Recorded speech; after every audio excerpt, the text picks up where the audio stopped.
በስመ አብ ወወልድ ወመንፈስ ቅዱስ አሐዱ አምላክ አሜን። ጌታችን የኢየሱስ ክርስቶስን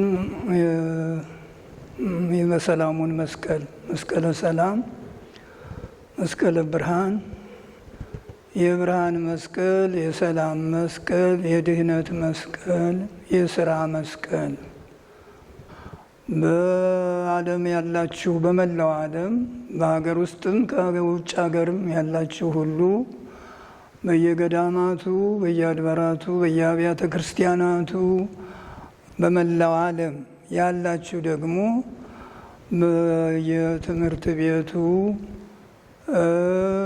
በየተቋሙ፣ በየቦታው ሁሉ የምትገኙ ሁሉ እንኳን እግዚአብሔር አምላካችን ለዚህ ታላቅ በዓለ መስቀል አደረሳችሁ። ይህን መስቀል በዓል ስናከብር በክብር በውዳሴ እርስ በርስ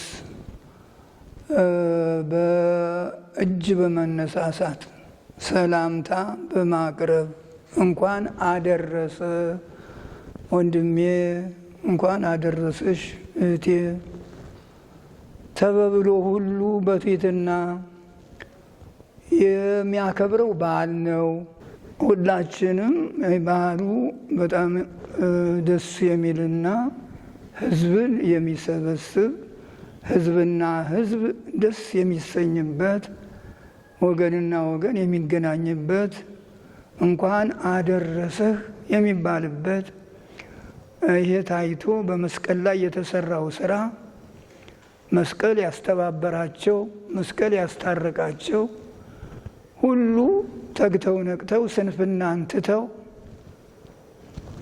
በሌሊትም በመዓልትም የሚሰሩ ወገንን የሚያከብሩ፣ ድሆችን የሚረዱ፣ የታሰረውን ዋስ ሆነው የሚያስፈቱ የመስቀሉ የሰላሙ ልጆች ይባላሉ። ውሉደ መስቀል የሰላም ልጆች ማለት ነው። መስቀል ራሱ ትርጉሙ ሰላም ማለት ነው። ሰላም አድርጎበታልና ነፃነትም ማለት ነው። መስቀል ግይዛን ማለት ነፃነት ማለት ነው።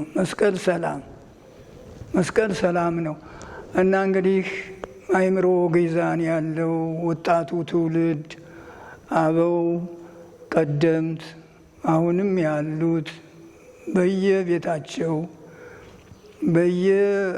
በየሜዳው በየመስኩ እረኞቹ ሳይቀር ሁሉም በአንድነት የሚያከብረው ታላቅ የሰላም በዓል ነው።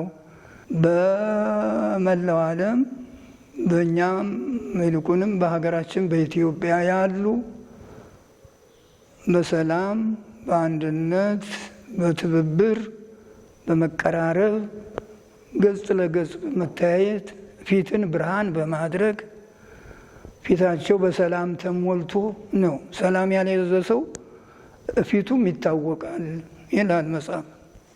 ሰላም የሌለው ሰው በፊቱ ይታወቃል። ሰላም ያለው ሰው ፊቱ ብርሃን ይሆናል ይላል እና ይህንን ሰላም ይዘን ሁላችንም በሰላሙ በበዓሉ በብርሃኑ መጠቀም አለብን።